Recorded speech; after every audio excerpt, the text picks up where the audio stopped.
अस्सलाम वालेकुम। आज हम डिस्कस करते हैं ट्रांसफार्मर को। आज के लेक्चर में हम ये जानेंगे कि ट्रांसफार्मर को हम क्यों इस्तेमाल करते हैं, ट्रांसफार्मर है क्या और ट्रांसफार्मर की कितनी टाइप्स हैं, और साथ में हम इसकी कंस्ट्रक्शन भी जानेंगे और वर्किंग प्रिंसिपल को भी हम जानेंगे, इसको हम एक्सप्लेन करेंगे। जैसे कि हमको पता है कि हमारे घरों को 220 वोल्ट की लाइट आती है और हमारे घरों में मौजूदा मुख्तलिफ इलेक्ट्रिकल डिवाइसेस मुख्तलिफ वोल्टेजेस पे चलती है। जैसे कि फॉर एग्ज़ाम्पल डोर बेल है, उसके लिए 9 वोल्ट की वोल्टेज चाहिए होता है, यानी 220 वोल्ट से कम वोल्टेज उसको चाहिए होता है। और साथ में हमारे घरों में इलेक्ट्रिक ओवन होता है जिसमें हम खाना गर्म करते हैं, उसके लिए 220 वोल्ट से बहुत ही ज़्यादा वोल्टेज चाहिए होता है।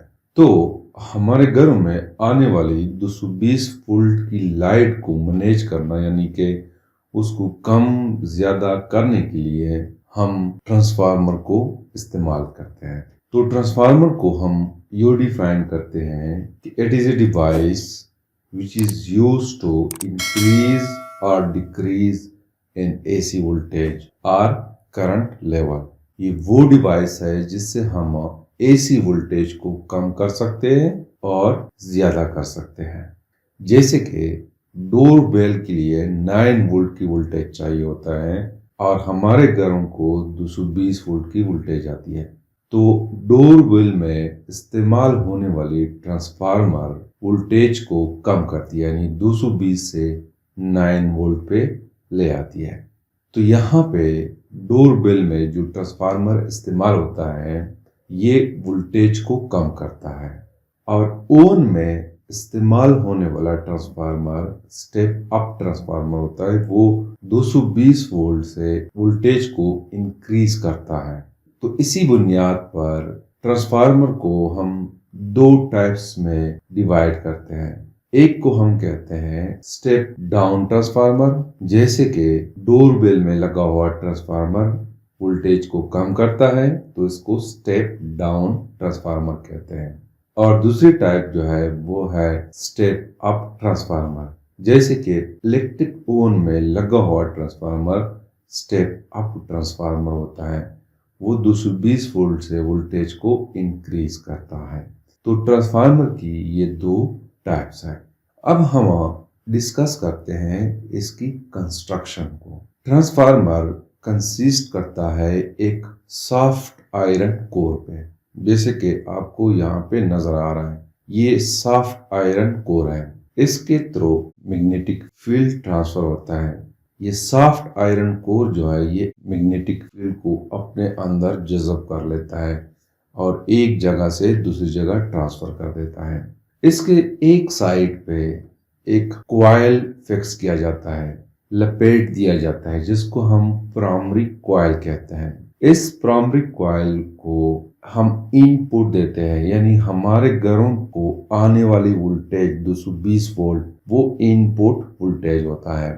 और इसमें नंबर ऑफ टर्न्स जो होते हैं उसको हम रिप्रेजेंट करते हैं एन पी से। चूंकि ये प्राइमरी कॉइल है तो इसमें नंबर ऑफ टर्न्स अगर एन है तो उसको हम रिप्रेजेंट करते हैं एन पी से, और इसको आने वाली इनपुट वोल्टेज को हम वी पी से रिप्रेजेंट करते हैं, यानी कि voltage to the primary coil, या करंट को हम आई पी से रिप्रेजेंट करते हैं, यानी कि प्राइमरी कॉइल में जो करंट फ्लो करता है उसको हम आई पी से रिप्रेजेंट करते हैं।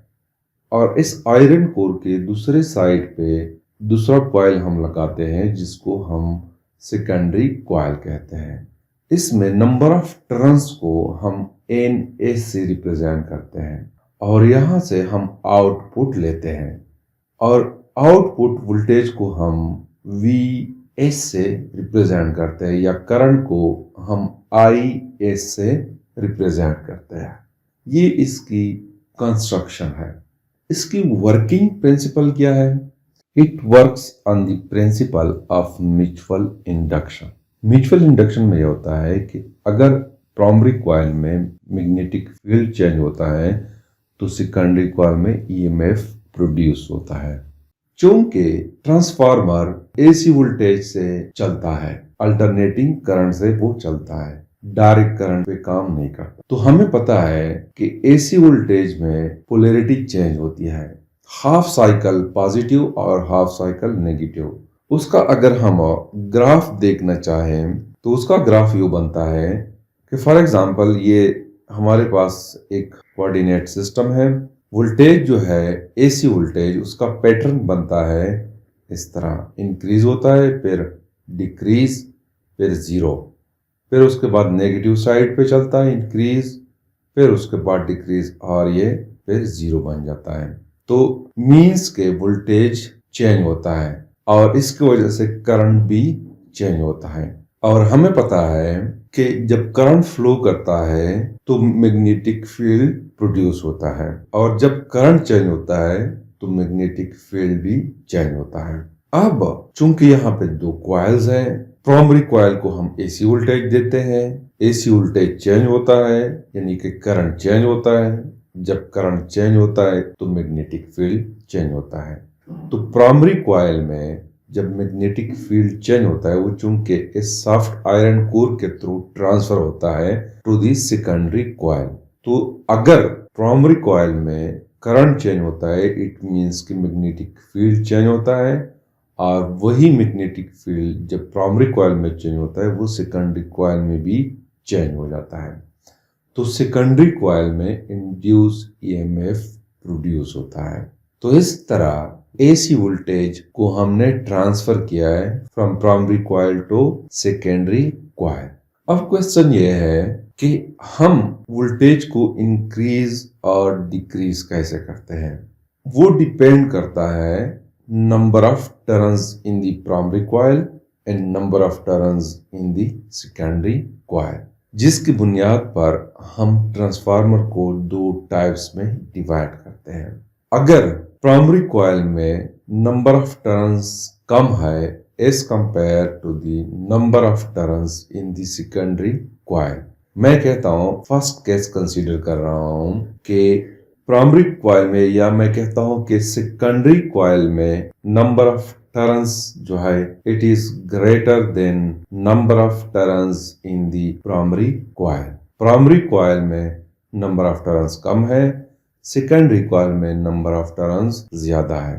तो फिर इस सिचुएशन में अगर प्राइमरी कॉइल में मैग्नेटिक फील्ड प्रोड्यूस होता है, जो वोल्टेज हम देते हैं वो चेंज होता है, करंट चेंज होता है, उसकी वजह से इंड्यूस ईएमएफ जो सेकेंडरी कॉइल में प्रोड्यूस होता है वो ज्यादा होता है।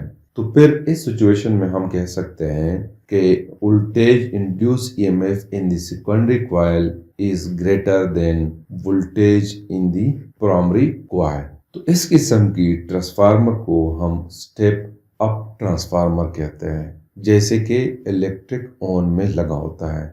इलेक्ट्रिक ओन में जो ट्रांसफार्मर होता है उसमें number of turns in the secondary coil ज्यादा होते हैं और number of turn in the primary coil कम होते हैं। तो प्राइमरी कॉइल को चूंकि हम इनपुट देते हैं तो इनपुट से आउटपुट ज्यादा होता है, यानी कि voltage in the secondary coil is greater than voltage in the primary coil.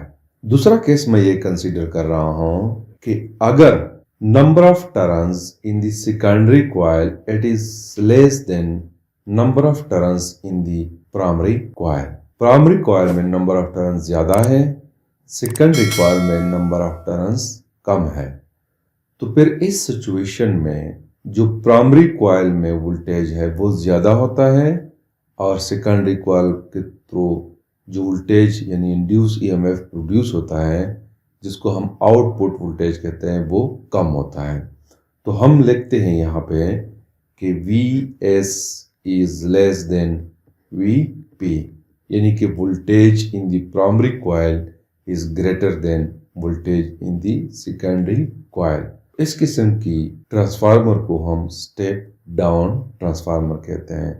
जैसे कि डोरबेल में लगा हुआ ट्रांसफार्मर होता है वो स्टेप डाउन ट्रांसफार्मर होता है, उसमें number of turns in the secondary coil वो कम होते हैं और number of turns in the primary coil वो ज़्यादा होते हैं, जिसकी वजह से आउटपुट वोल्टेज हमें कम मिलता है, यानी Vs is less then Vp। अब इसके लिए हम एक जनरल इक्वेशन लिखते हैं कि Vs डिवाइडेड बाई Vp यानी voltage across the secondary coil divided by voltage across the primary coil. इसके दरमियान हम अगर रेशो ले ले तो ये रेशो इक्वल है ratio between the number of turns in secondary coil divided by number of turns in primary coil. इसको मैं इक्वेशन 3 का नाम देता हूँ। तो ये एक जनरल इक्वेशन है। इस इक्वेशन के मुताबिक अगर number of turns in secondary coil ज्यादा है as compare to number of turns in primary coil, फिर इस सिचुएशन में voltage in the secondary coil is greater than voltage across the primary coil, यानी कि ये स्टेप अप ट्रांसफार्मर होता है। और अगर number of turns in secondary coil less है than the number of turns in primary coil, तो फिर इस सिचुएशन में voltage in the secondary coil is less than voltage in primary coil. तो इट मीन्स कि ये स्टेप डाउन ट्रांसफार्मर है। तो this is something about the transformer. Thank you.